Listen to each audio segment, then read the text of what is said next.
ના માઇક્રોવેવ, ના ઓવન કે ના શુગર, કાંઈ પણ વસ્તુ યુઝ કર્યા વગર આજે હું તમારી સાથે શેર કરવાની છું બ્રાઉનીની recipe. Hello friends, welcome back to my channel.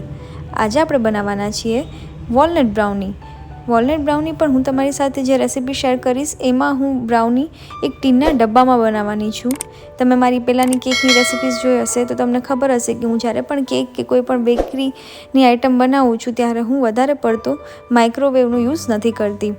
તો આજે હું તમારી સાથે શેર કરીશ કે બ્રાઉની આપણે ટીનના ડબ્બામાં કઈ રીતે બનાવવાની છે અને નથી હું આમાં શુગરનો યુઝ કરવાની. તો ચલો રેસીપી જોઈ લઈએ.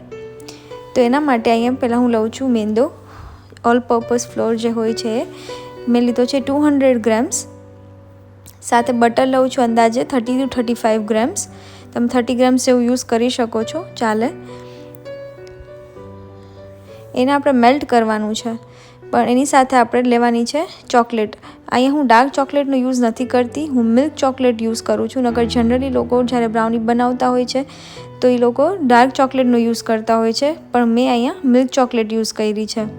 તો મિલ્ક ચોકલેટ લીધું છે મેં 100 ગ્રામ્સ, એટલે જેટલો તમે મેંદો લ્યો છો એનાથી અડધું, એટલે એનાથી હાફ લેવાનું છે આપણે 100 ગ્રામ્સ જેટલી મિલ્ક ચોકલેટ. એને મેલ્ટ કર્યું, સાથે બટરને મેલ્ટ કર્યું, બંનેને મેલ્ટ કરી દીધું છે અને એક વેસલમાં લઈ લીધું છે.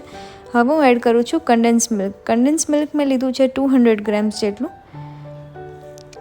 આપણે શુગર નથી યુઝ કરવાના એટલે કન્ડેન્સ મિલ્ક થોડું વધારે યુઝ કરીએ છીએ. જો શુગર એડ કરતા હોય તો કન્ડેન્સ મિલ્ક ઓછું યુઝ કરવાનું છે.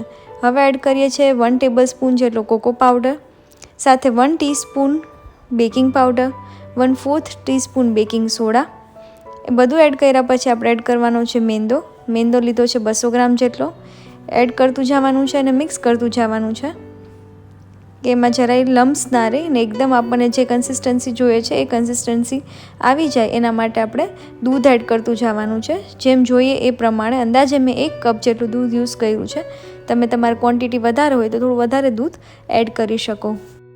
તો આપણું બેટર એકદમ સરસ તૈયાર થઈ ગયું છે. એની કન્સિસ્ટન્સી તમે જોઈ શકો છો.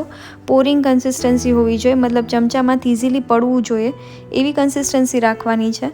અને એમાં એકેય જાતના લમ્સ પણ નથી. આ બેટર રેડી થઈ ગયું છે. હવે મેં મોલ્ડ લીધું છે, સ્ક્વેર મોલ્ડ. તમે કોઈ પણ શેપ યુઝ કરી શકો છો. એને મેં ગ્રીસ કરી લીધું છે બટર અને મેંદાથી. આ રીતે ગ્રીસ કરી લેવાનું છે અને પછી એમાં બધું આપણું બેટર એડ કરીને વોલનટ એડ કરી દેવાના છે. વોલનટને મેં શેકા નથી, લાઇટ સોતે પણ નથી કર્યા. આપણે એને એમનેમ જ એડ કરવાના છે. એમને આ રીતે વોલનટ એડ કરી લેવાના તમારા ટેસ્ટ પ્રમાણે. અને હવે આપણે કેકને બેક કરવા મૂકી દઈશું. મેં બેક કરવા માટે આ ડબ્બાને પ્રીહીટ પણ નથી કર્યું, એમ જ મેં ખાલી ગેસ ચાલુ કરીને બ્રાઉની એડ કરી દીધી છે. નીચે મેં કાંઠો રાખ્યો છે સપોર્ટ માટે. નથી માટીનો ઉપયોગ કે નથી બીજી કંઈ વસ્તુ નીચે એડ કરવાની જરૂર. તો આપણી બ્રાઉની અંદાજે 45 મિનિટ્સ ધીમા ગેસે કૂક થઈ જશે. બ્રાઉની તૈયાર થઈ ગઈ છે. બ્રાઉનીએ મોલ્ડમાંથી સાઈડ છોડી દીધી છે એટલે આપણી બ્રાઉની એકદમ સરસ થઈ ગઈ છે. તો હવે આપણે એને પ્લેટમાં કાઢીને સર્વ કરીએ. મારી ગેરંટી છે કે આ તમે ટીનના ડબ્બામાં કેક બનાવશો પછી તમને બીજા એકેય વસ્તુનો યુઝ કરવાની ઈચ્છા નહીં થાય. એટલી પ્રોપર કેક આમાં બને છે. નથી અંદરથી કાચી રહેતી, બધી રીતે પ્રોપર કેક બનતી હોય છે આમાં. એટલે તમે જરૂરથી ટ્રાય કરજો. ઘરે ટીનનો ડબ્બો હોય, ટીનનું કોઈ પણ વેસલ હોય તેમાં કેક બનાવવાની ખૂબ જ સહેલી છે. તો હવે આપણી બ્રાઉની તૈયાર થઈ ગઈ છે. આપણે કટ કરી લઈએ. ફ્રેન્ડ્સ, રેસીપી ગમી હોય તો જરૂરથી સબસ્ક્રાઈબ કરજો અને લાઇક કરજો. ફરી નવી રેસીપી સાથે મળશું. Thank you.